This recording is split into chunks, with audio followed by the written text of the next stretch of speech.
Bismillahirrahmanirrahim. Assalamualaikum warahmatullahi wabarakatuh. I hope so you all are doing well.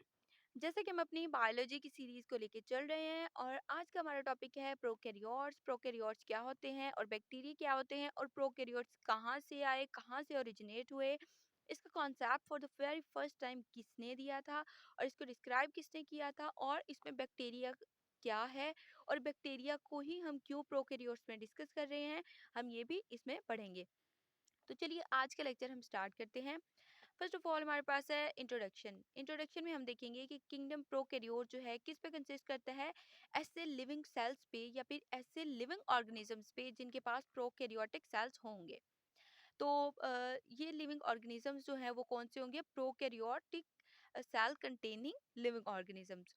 तो जैसे कि हमने किंगडम किंगडम क्या होता है, तो जब हम ब्रांचेस को डिस्कस कर रहे थे, हम मतलब जब हमने बायोलॉजी की ब्रांचेस को डिस्कस किया था तो हमने उसमें पढ़ा एक ब्रांच पढ़ी थी हमने, टेक्सोनॉमी। टेक्सोनॉमी का क्या मतलब होता है, टेक्सोनॉमी का मतलब होता है नेमिंग एंड क्लासिफिकेशन। मतलब उसमें हमने नेमिंग की थी और क्लासिफिकेशन की थी, और क्लासिफिकेशन का एक सीक्वेंस था, जैसे kingdom, phylum, class, order, genus, family, species. तो ये चीजें थी, एक ऑर्डर में अरेंज थी, एक ऑर्गेनाइज्ड वे में अरेंज थी। तो उसमें फर्स्ट ऑफ ऑल क्या था, किंगडम था। किंगडम क्या होता है, इसका फर्स्ट मेजर ग्रुप है, जो कि एक किंगडम जो है एक बहुत बड़ी क्लास होती है। मतलब कोई भी चीज़ हमें पता करनी हो, किसी का नेम पता करना है, तो फर्स्ट ऑफ ऑल हम क्या देखेंगे, अगर हमने किसी की लोकेशन पता करनी है, फर्स्ट ऑफ ऑल हम देखेंगे ये वर्ल्ड है, ठीक है। फिर वर्ल्ड में क्या है, वर्ल्ड में अगर हम थोड़ा सा अंदर की तरफ जाएं तो एक कंट्री होगा, एक स्टेट होगी। तो उसमें क्या होगा, कुछ सिटीज होंगी, सिटीज में एरियाज होंगे, एरियाज में कॉलोनीज होंगी, कॉलोनीज में फिर स्ट्रीट्स होंगी, फिर हम पहुंचेंगे उनके घर तक। तो ये ऊपर से हम स्टार्ट हुए, एक मेन बेसिक चीज से स्टार्ट हुए हम, और हम कहाँ पहुंच गए, एक माइनर चीज तक या फिर एक बेसिक चीज तक हम पहुंच गए। तो सेम एज इट इज यहाँ पे होता है कि किंगडम से चीज स्टार्ट होती है, फिर kingdom, phylum, class, order, family, genus, species, ऐसे स्टार्ट होता होता ये स्पीशी तक जाता है। तो हमारे पास किंगडम था है इसका मेजर ग्रुप, मतलब मेजर नेमिंग या क्लासिफिकेशन कह सकते हैं हम लोग। तो किंगडम प्रोकैरियोट्स जो हैं वो उन ऑर्गेनिजम्स में होती हैं जिन ऑर्गेनिजम्स में प्रोकैरियोटिक सेल होता है। अब ये प्रोकैरियोटिक क्या होता है, फर्स्ट ऑफ ऑल हम देख लेते हैं कि ये प्रोकैरियोटिक जो है, ग्रीक वर्ड्स में अगर हम देखेंगे तो प्रो का मतलब है बिफोर, मीन पहले, एंड कैरियोन का मतलब है न्यूक्लियस। तो बिफोर न्यूक्लियस मतलब जब बिफोर न्यूक्लियस मतलब न्यूक्लियस से पहले। तो नेक्स्ट इसको हम देख लेते हैं, microbiologist place bacteria in two major categories. जो माइक्रोबायोलॉजिस्ट थे, जो कि माइक्रो ऑर्गेनिजम्स को स्टडी करने वाले थे, उन्होंने क्या किया, बैक्टीरिया को दो कैटेगरीज में डिवाइड कर दिया, या फिर दो कैटेगरीज में रख दिया, या फिर अरेंज कर दिया। फर्स्ट ऑफ ऑल एक है हमारे पास eubacteria and the second one is archaebacteria. अब ये यू बैक्टीरिया क्या होते हैं, यू बैक्टीरिया जो है ये ग्रीक वर्ड है, ग्रीक वर्ड से ओरिजिनेट हुआ है, जिसका मतलब होता है true bacteria and a much smaller division. और इसकी डिवीजन जो होती है बहुत स्मॉल होती है। And the second one is ancient bacteria. Archaeo mean ancient and bacteria mean bacteria, मतलब कि एंशियंट बैक्टीरिया। और अब ये हमारे पास हो गए दो, Eubacteria that is true bacteria and the Archaeobacteria that is ancient bacteria. Next हम देख लेते हैं कि डिस्कवरी ऑफ बैक्टीरिया, कि बैक्टीरिया की डिस्कवरी कैसे हुई थी। It has long been suspected that small creatures exist which are too small to be seen with naked eye. इसको अगर हम देखें कि बहुत अर्सा पहले क्या था कि ऐसे कुछ चीज़ें एग्जिस्ट कर रही थी जो कि नेक्ड आई से नहीं देखी जा सकती थी। एक जो सिंपल आंख है जो ह्यूमन की होती है, जैसे उससे नहीं देखे जा सकते थे। फिर इसके बाद क्या हुआ कि मतलब बहुत सारा टाइम ऐसे गुजरता गया, फिर इसमें एडवांसमेंट आती गई, फिर हमने इसको देखा। अब हम देख लेते हैं कि इसको हमने कैसे इसको स्टार्ट किया और किसने स्टार्ट किया। फर्स्ट ऑफ ऑल है वर्क ऑफ एंटोनियो लिवनहोक। तो फर्स्ट ऑफ ऑल इसको एंटोनिवन लिवन हुक ने डिस्कवर किया था, इसको हम AL भी कह सकते हैं। ये क्या थे, ये एक साइंटिस्ट थे, एंटोविनोन लिवन हुक। उन्होंने क्या किया था, for the very first time एक रिपोर्ट बनाई थी जिसमें इन्होंने माइक्रोब्स को डिस्कस किया था, जो कि थे बैक्टीरिया। जैसे कि बैक्टीरिया जो है ये क्या है, ये बैक्टीरिया किस में आता है, प्रोटोजोआ में आता है। ये क्या है, इसका फाइलम है, फाइलम प्रोटोजोआ। किंगडम हमने पढ़ा था प्रोकैरियोट्स, और इसका फाइलम क्या है, फाइलम है हमारे पास प्रोटोजोआ.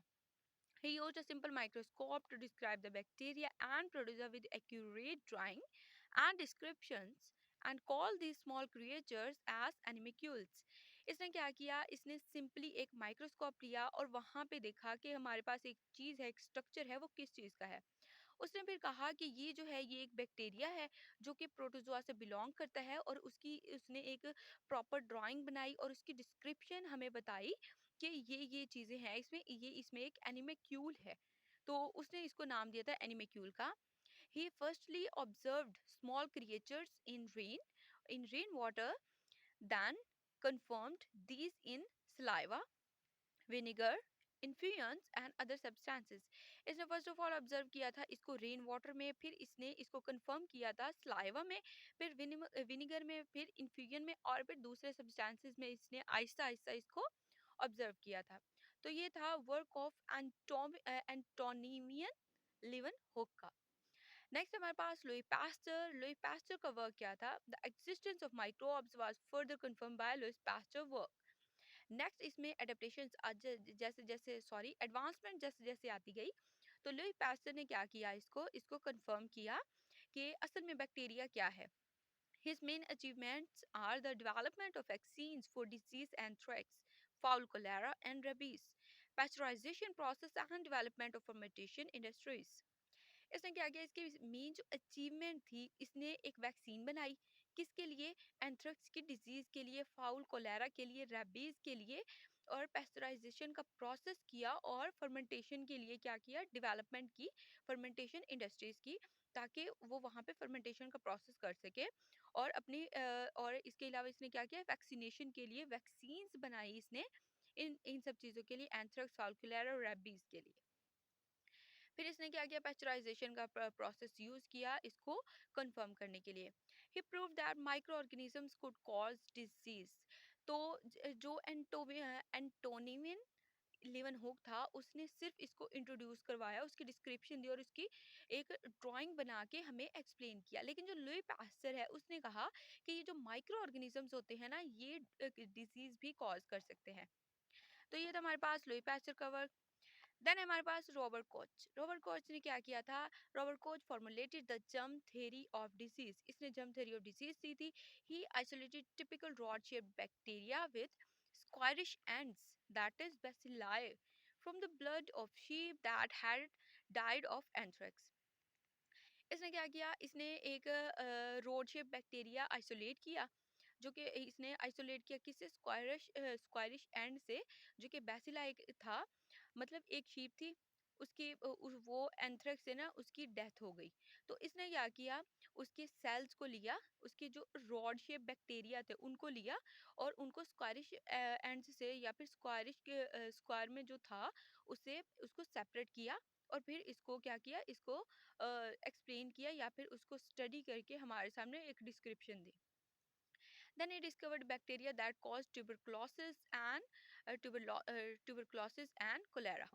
फिर इसने बताया कि ये जो डिजीज कॉज करती है वो कौन सी है, ट्यूबरक्लोसिस है और कोलेरा है. नेक्स्ट हमारे पास इसने कुछ पास्टुलेट्स दिए थे. वो कौन कौन postulates है हमारे पास. A specific organisms can always be found in association with a given disease. एक जो specific organism है वो हमेशा ऐसी disease के साथ associate पाया जाता है जो कि क्या करती है, उसमें exist कर सकती है. The organisms can be isolated and grown in pure culture in the laboratory. जो organisms हैं वो isolate होते हैं और एक pure culture laboratory में क्या करते हैं, ग्रो करते हैं. मतलब इसको लेबोरेटरी मेथड में इसने कन्वर्ट करने की कोशिश की और इसको एक्सप्लेन करने की कोशिश की कि ये जो ऑर्गेनिजम्स हैं, अगर ये आइसोलेट हो सकते हैं अगर हम इसको लेबोरेटरी में कल्चर करवाते हैं. कैसे, प्योर कल्चर में. The pure culture will produce the disease when inoculated into susceptible animal. हमारे पास जो प्योर कल्चर है वो क्या प्रोड्यूस करता है, वो जो डिजीज प्रोड्यूस करता है जब इसको हम इनकुलेट करते हैं किसी भी एनिमल के अंदर. It is possible to recover the organism in pure culture from experimentally infected animal. और ये भी पॉसिबल है कि हम उस ऑर्गेनिज्म को क्योर भी करवा सकते हैं, उसको रिकवर भी करवा सकते हैं प्योर कल्चर से, अगर हम एक्सपेरिमेंटली इन्फेक्टेड एनिमल को लेते हैं तो. तो इसमें हमने ये देखना है कि हमने एक इन्फेक्टेड एनिमल लेना है और उसको एक्सपेरिमेंटली प्योर कल्चर में रिकवर करवाने की कोशिश करनी है। ये काम था रोबोट कोच का। तो नेक्स्ट हमारे पास occurrence of bacteria. Bacterias are widespread in their occurrence. Bacteria जो हैं ये वाइडली स्प्रेड होते हैं, ये बहुत ज़्यादा फैले हुए होते हैं। इनके लिए कोई स्पेसिफिक जगह नहीं होती, जहाँ ये देखते हैं ना बस ये फैल जाते हैं। They are found almost everywhere in air, land, water, oil deposits, food, decaying organic matter, plants, man and animals. ये कहाँ कहाँ पाए जाते हैं? ये हर जगह पाए जाते हैं। एयर में, लैंड में, वाटर में, ऑयल डिपॉजिट्स में, फूड में, डिकेइंग ऑर्गेनिक मैटर में, प्लांट्स में, मैन में भी, ह्यूमन में भी होते हैं और एनिमल्स में भी होते हैं। Their kind and number vary according to locality and environment conditions. इनके जो नंबर्स हैं वो वेरी करते हैं, इनकी लोकेशन पे डिपेंड करते हैं। इनकी जो इन्वायरमेंटल कंडीशंस हैं उस पे डिपेंड करते हैं कि इनके नंबर कैसे होंगे और इनका साइज कैसा होगा।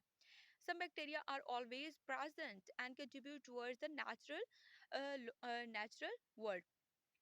तो हमारे पास क्या होता है कि कुछ बैक्टीरिया जो हैं हमेशा प्रेजेंट होते हैं और ये कंट्रीब्यूट करते हैं toward the natural flora. Others are present in specific environments such as hot springs, alkaline acidic soil, highly saline environments, in highly polluted soils and waters. और कुछ जो बैक्टीरिया होते हैं वो हर जगह पाए जाते हैं और जो दूसरे बैक्टीरिया होते हैं वो स्पेसिफिक इन्वायरमेंट्स में होते हैं, जैसे कि गर्म मौसम में हो गया या फिर गर्म स्प्रिंग्स में हो गया, या फिर अल्कलाइन या एसिडिक सॉइल। अल्कलाइन होता है बेसिक सॉइल और एसिडिक होता है एसिडिक सॉइल जिसकी पीएच मोर देन 7 होगी वो एसिडिक, और लेस देन 7 होगी तो वो होगी बेसिक। हाईली सलाइन इन्वायरमेंट में भी पाया जाता है, और ये जो हाईली पोल्यूटेड सॉइल्स होती हैं या फिर हाईली पोल्यूटेड वाटर होते हैं वहाँ पे भी बैक्टीरिया होता है। तो ये थी हमारे पास occurrence ऑफ बैक्टीरिया। नेक्स्ट हमारे पास structure of bacteria. All bacterial cells invariably have a cell membrane, cytoplasm, ribosomes and chromatin bodies. इसके पास क्या होता है, हर बैक्टीरिया के पास वेरिएबली क्या होती है, सेल मेम्ब्रेन होती है, साइटोप्लाज्म होता है, राइबोसोम्स होता है और क्रोमैटिन बॉडीज होती हैं। The majority have a cell wall which gives the shape to the bacterial cell. लेकिन मेजॉरिटी के पास या तो मोस्ट ऑफ द बैक्टीरिया के पास क्या होती है, सेल वॉल होती है, बैक्टीरियल सेल वॉल कहते हैं जिसको। वो उसको एक शेप देती है, जो उसकी शेप बनाती है। Specific structure like capsule, slime, flagella, pili इम्प्रेया and granules are not found in all bacteria. ये कुछ स्पेसिफिक स्ट्रक्चर्स हैं जो कि बैक्टीरिया में पाए तो जाते हैं लेकिन सब बैक्टीरियाज में नहीं पाए जाते, कुछ बैक्टीरियाज में ये पाए जाते हैं। नेक्स्ट हमारे पास बैक्टीरिया का साइज, शेप, अरेंजमेंट और उसकी डेफिनेशन। बैक्टीरिया जो है वो सिंगल सेल्ड होता है और इसको क्लासिफाइड कर सकते हैं, क्लासिफाई करते हैं तो हम इसकी डोमेन बनती है प्रोकैरियोटा। अच्छा, डोमेन जो है वो किंगडम से भी पहले आती है। Domain, kingdom, phylum, class, order, genus, family, species. तो ये डोमेन जो है पहले इसको इंक्लूड किया जाता था क्लासिफिकेशन में, लेकिन अब इसको इंक्लूड नहीं किया जाता। तो क्लासिफिकेशन जो है वो बेसिकली किंगडम से स्टार्ट होती है। नेक्स्ट हमारे पास as such the lack membrane bound organelles like those found in eukaryotes. जैसे कि ये मेम्ब्रेन बाउंड ऑर्गेनेलिस जो होती हैं जैसे कि यूकैरियोट्स में होती हैं, वैसे भी इनमें कुछ बैक्टीरियाज में होती हैं, सब में नहीं होती। और मोस्टली जो है मेम्ब्रेन बाउंड ऑर्गेनेलिस जो होती हैं बैक्टीरियाज में एब्सेंट होती हैं, क्योंकि ये पाई जाती हैं यूकैरियोट्स के अंदर। Although they are all microscopic organisms that can be found in various environments in nature, bacteria widely vary in size, shape, and structure. ये जो हमारे पास माइक्रोस्कोपिक ऑर्गेनिजम्स होते हैं, ये कहाँ पे पाए जाते हैं, ये डिफरेंट इन्वायरमेंट्स में पाए जाते हैं। इनका इन्वायरमेंट्स वेरी करता है और इसकी कंडीशंस वेरी करती हैं। और अगर डिफरेंट इन्वायरमेंट है तो इनकी नेचर भी डिफरेंट होगी। बैक्टीरिया जो है डिफरेंट साइज के होंगे, डिफरेंट शेप्स के होंगे और डिफरेंट स्ट्रक्चर के होंगे। नेक्स्ट हमारे पास बैक्टीरिया का साइज कैसा होता है। The best beneficial bacteria for plants, the majority of bacteria species are microscopic.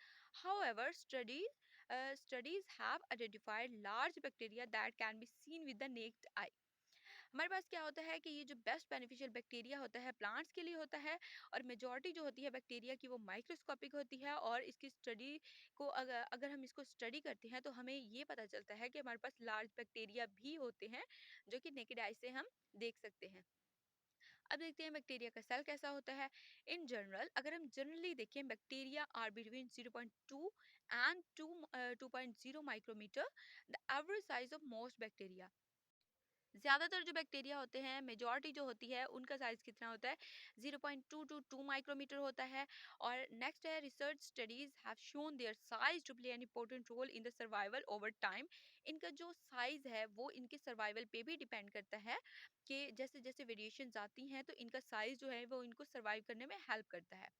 The small size of bacteria is also beneficial for parasitism and oligotrophy. हमारे पास जो स्मॉल साइज के बैक्टीरिया होते हैं वो बेनिफिशियल होते हैं पैरासिटिज्म के लिए और ओलिगोट्रॉफी के लिए।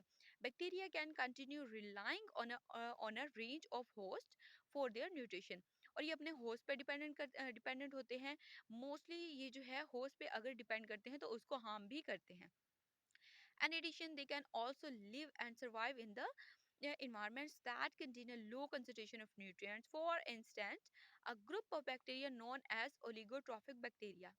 अगर फर्दर हम इसको एक्सप्लोर करें थोड़ा सा, तो हम ये कहेंगे कि ये बैक्टीरिया जो है, जहाँ पे ये रहते हैं, जहाँ पे ये सर्वाइव करते हैं, जिस इन्वायरमेंट में ये सर्वाइव करते हैं, वहाँ पे अगर लो कंसंट्रेशन ऑफ न्यूट्रिएंट्स होगी, तो वहाँ पे जो कंडीशन होगी उसको हम कहेंगे ओलिगोट्रॉफिक बैक्टीरिया।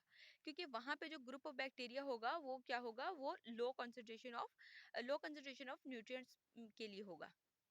नेक्स्ट हमारे पास इन bacteriology, the micron, that is micrometer, is the primary unit of measurement. 1 micrometer is 1,000 of millimeter. हमारे पास जो बैक्टीरियोलॉजी है उसमें हम माइक्रोन को अगर डिस्कस करें तो माइक्रोन हम कहते हैं माइक्रोमीटर को। ये प्राइमरी यूनिट है मेजरमेंट का। ये अगर 1 माइक्रोमीटर है तो वो इक्वल होगा 1,000 मिलीमीटर के। Given that the limit of resolution for a human eye, that is naked eye, is between 100 and 200 micrometer, about the diameter of human hair, then the majority of bacteria cannot be seen with the naked eye. लेकिन majority जो होती है उसको हम naked eye से नहीं देख सकते, लेकिन कुछ जो है उसको हम देख सकते हैं, जो कि होते हैं 100 to 200 माइक्रोमीटर। और इनकी लिमिट जो है रेजोल्यूशन की, वो इतनी होती है कि इसको ह्यूमन आई देख सकती है। नेक्स्ट हमारे पास एवरेज साइज कितना होता है इसका। According to many microbiologist, the average size of the most bacteria is 0.2 to 2 micrometer. However, there are some that hold this is to range between 1 and 10 micrometers. This, however, only considers the diameter organisms and not the length. Basically हम जो इसका size देखते हैं वो उसके diameter की base पे देखते हैं, कि डायमीटर इसका कितना है, हम लेंथ को नहीं देखते होते। फॉर एग्जांपल, हमने जैसे देखा ई कोलाई बैक्टीरिया को अगर हम देखें तो इसकी रेंज जो है 1.1 से 1.5 माइक्रोमीटर होती है, और ये इसका डायमीटर में होती है। और बी एंथ्रस जो है इसमें 1.0 से 1.2 माइक्रोमीटर होती है। और बी सबटाइलस जो है उसकी रेंज होती है 0.25 एंड 1 माइक्रोमीटर इन डायमीटर। ये है इनकी डिफरेंट साइज में, ये डिफरेंट इन्वायरमेंट्स में वेरी कर रहे हैं, इसका साइज और डायमीटर वेरी कर रहा है। They also vary in length when compare to each other. अगर हम इसको कंपेयर करें तो ये लेंथ में भी डिफरेंट होते हैं। अब हम देख लेते हैं स्मॉलेस्ट बैक्टीरिया क्या होते हैं। स्मॉलेस्ट बैक्टीरिया जो हमारे पास होते हैं, there has been some debate about their classification, but some of the smallest bacteria are micro organisms known as nano bacteria. Smallest bacteria जो होते हैं उनको हम नैनो बैक्टीरिया कहते हैं, और ये डिबेट अभी तक चल रही है कि हमारे पास कुछ स्मॉलेस्ट बैक्टीरिया होते हैं, कुछ लार्जेस्ट बैक्टीरिया होते हैं, और कुछ एवरेज साइज के होते हैं। तो जो स्मॉलेस्ट बैक्टीरिया होते हैं उनके बारे में ये कहा जाता है कि इसमें जो है ये स्मॉलेस्ट बैक्टीरिया जो है ये माइक्रो ऑर्गेनिजम्स के, इनको हम कहते हैं nano bacteria. Nano means small, minor या फिर micro. They are characterized by their slow growth under aerobic conditions as well as being gram negative in nature. ये जो जो करेक्टराइज्ड इनको किया गया है इनकी ग्रोथ पे, मतलब कि इनकी ग्रोथ स्लो होती है अगर इनको एरोबिक कंडीशन मिले, फिर भी एरोबिक होती है in the presence of oxygen. अगर एरोबिक कंडीशन इनको मिल रही है फिर भी ये क्या करेंगे, स्लो ग्रोथ में है, तो इनको हम कहेंगे ये हमारे पास नैनो बैक्टीरिया है। और ये वेल बीइंग के लिए होते हैं, ग्राम नेगेटिव बैक्टीरिया की वेल बीइंग के लिए। Although they have been shown to range between 0.2 and 0.5 micrometer, that is 200 to 500 nanometers. There have been studies where some were found to filter through 0.1 micrometer filters. Next हमारे पास some examples of these bacteria include mycoplasms about 0.25 micrometer. फिर है हमारे पास hemophilus influences which range about 0.2 and 0.3 micrometer, and mycoplasma that is Calisepticum which range about 200 and 300 nanometers in diameter. इसके कुछ examples हैं, जैसे कि हम एग्जांपल ले लेते हैं माइकोप्लाम की। उसका जो डायमीटर होता है 0.25 माइक्रोमीटर होता है। हमारे पास हीमोफिलियस है, इसकी अगर एग्जांपल देखें हम तो 0.2 टू 0.3 माइक्रोमीटर है। और नेक्स्ट हमारे पास जो माइकोप्लाज्मा गैलीसेप्टिकम है, उसकी रेंज जो है 200 टू 300 नैनोमीटर है diameter. Although such bacteria as mycoplasma lack a cell wall, इनके पास सेल वॉल नहीं होती और दे कैन एग्जिस्ट इंडिपेंडेंटली, और ये इंडिपेंडेंटली रह सकते हैं। जैसे कि हमने पहले भी पढ़ा कि सेल वॉल जो होती है वो स्ट्रक्चर को मेंटेन रखती है। They are found in such host as human being, plants and variety of insects. ये जो होती हैं वो ये बहुत सारे होस्ट में पाई जाती हैं, जैसे कि ह्यूमन है, प्लांट्स है और वैरायटी ऑफ इंसेक्ट्स। तो ये थे हमारे पास एवरेज साइज के bacteria and smallest bacteria. Next हम देख लेते हैं हमारे पास लार्जर बैक्टीरिया जो होते हैं वो कैसे होते हैं। सब bacteria are large enough to see with the naked eye, for instance स्केडिनम and busti that measure between 4 and 5 micrometer in diameter are considered to be large bacteria. And the second one is Theomargarita namibensis, may grow to be as large as 0.75 millimeter in diameter. This makes sense some of the largest bacteria ever discovered. As such, they can be seen with the naked eye when they've reached such sizes. हमारे पास कुछ bacteria होते हैं जो necked आई से देखे जा सकते हैं, जो कि ह्यूमन आई से देखे जा सकते हैं। जैसे कि हमारे पास एग्जांपल लें हम, हमारे पास फर्स्ट ऑफ ऑल है स्काइडिनम बुत्सी, और जिसकी अगर हम मेजरमेंट करें तो इसका डायमीटर होगा 4 टू 5 माइक्रोमीटर। और इसके अलावा अगर हम दूसरे एक और एग्जांपल लें तो हमारे पास है थियोमरगैरिटा नेम्बी नेमीबेंसिस, जो कि जब ये ग्रो करती हैं तो इनका लार्ज साइज हो जाता है और इनका डायमीटर है 0.75 मिलीमीटर। ये जो है इसको एक लार्जेस्ट बैक्टीरिया बनाते हैं, और ये आज तक का अब तक का जो सबसे बड़ा बैक्टीरिया है, जो डायमीटर के हिसाब से सबसे बड़ा बैक्टीरिया है वो ये है। तो इसको हम नेक्ड आई से देख सकते हैं और इसके साइज तक पहुंच सकते हैं, और इसको हम मैयर भी कर सकते हैं। जो हमारे पास थियोमार्गेरिटा है, ये जो है ये ग्राम नेगेटिव बैक्टीरिया है, जो कि जो कि क्या होता है, कोकॉइड इन शेप होता है, कोकॉइड शेप का होता है। और इसको डिस्कवर किया था ओशियन सेडिमेंट्स ने इन नेबिया, मतलब साउथ वेस्ट ऑफ अफ्रीका का एक रहने वाला था, जो कि है नेमीबिया, उसने इसको डिस्कवर किया था। तो ये थे हमारे पास लार्ज बैक्टीरिया। नेक्स्ट हमारे पास shape and arrangement. Shape and arrangement क्या होती है इसकी? Morphologically bacteria are microscopic single cell organisms that are small in size and ये लेक मेम्ब्रेन बाउंड ऑर्गेनालिस। अगर हम इसकी मॉर्फोलॉजी देखें तो बैक्टीरिया जो है वो माइक्रोस्कोपिक होते हैं, सिंगल सेल्ड होते हैं, और इनके पास सेल मेम्ब्रेन बाउंड ऑर्गेनालिस नहीं होती। Majority of these organisms also have a cell wall and capsule that protects the inner content of the cell, where the nucleoid, ribosome, plasmid and cytoplasm are found. Majority of the organisms को अगर हम देखें, bacteria को अगर हम देखें, इनके पास सेल वॉल होती है, कैप्सूल होता है, जो कि इसके इनर कंटेंट को क्या कर रहा होता है, इसको प्रोटेक्ट कर रहा होता है। और न्यूक्लियोसाइड होते हैं, राइबोसोम्स होते हैं, प्लाज्मिड होते हैं और साइटोप्लाज्म जो होते हैं, ये सारा कुछ पाया जाता है बैक्टीरियल सेल में, most of the bacterial cells में। लेकिन जो मेजॉरिटी हमारे पास बैक्टीरिया की, वो ये करेक्टर शेयर करती है, लेकिन इनकी शेप जो है वो वेरी कर जाती है, और डिफरेंट टाइप्स ऑफ बैक्टीरिया जो है उनको हम क्लासीफाई करते हैं उनकी जनरल शेप के अकॉर्डिंग। तो हमारे पास कुछ और चीजें हैं इसमें। The following are the major categories of bacteria based on their shape morphologically. हमारे पास कुछ इसकी शेप्स हैं, कुछ इसकी कैटेगरीज हैं बैक्टीरिया की, जो कि बेस करी हैं उसकी मोर्फोलॉजी पे। तो नेक्स्ट हम इसको डिस्कस करेंगे कोकाई एंड बैसिलस बैक्टीरिया। इसको हम हमारी नेक्स्ट वीडियो में डिस्कस करेंगे। होप सो आपको कॉन्सेप्ट क्लियर हुए होंगे, और आपको कोई भी इशू हो तो आप कमेंट बॉक्स में पूछ सकती हैं। और लाइक, कमेंट एंड सब्सक्राइब करना ना भूलिएगा और दुआ में याद रखिएगा। अल्लाह हाफ़िज़।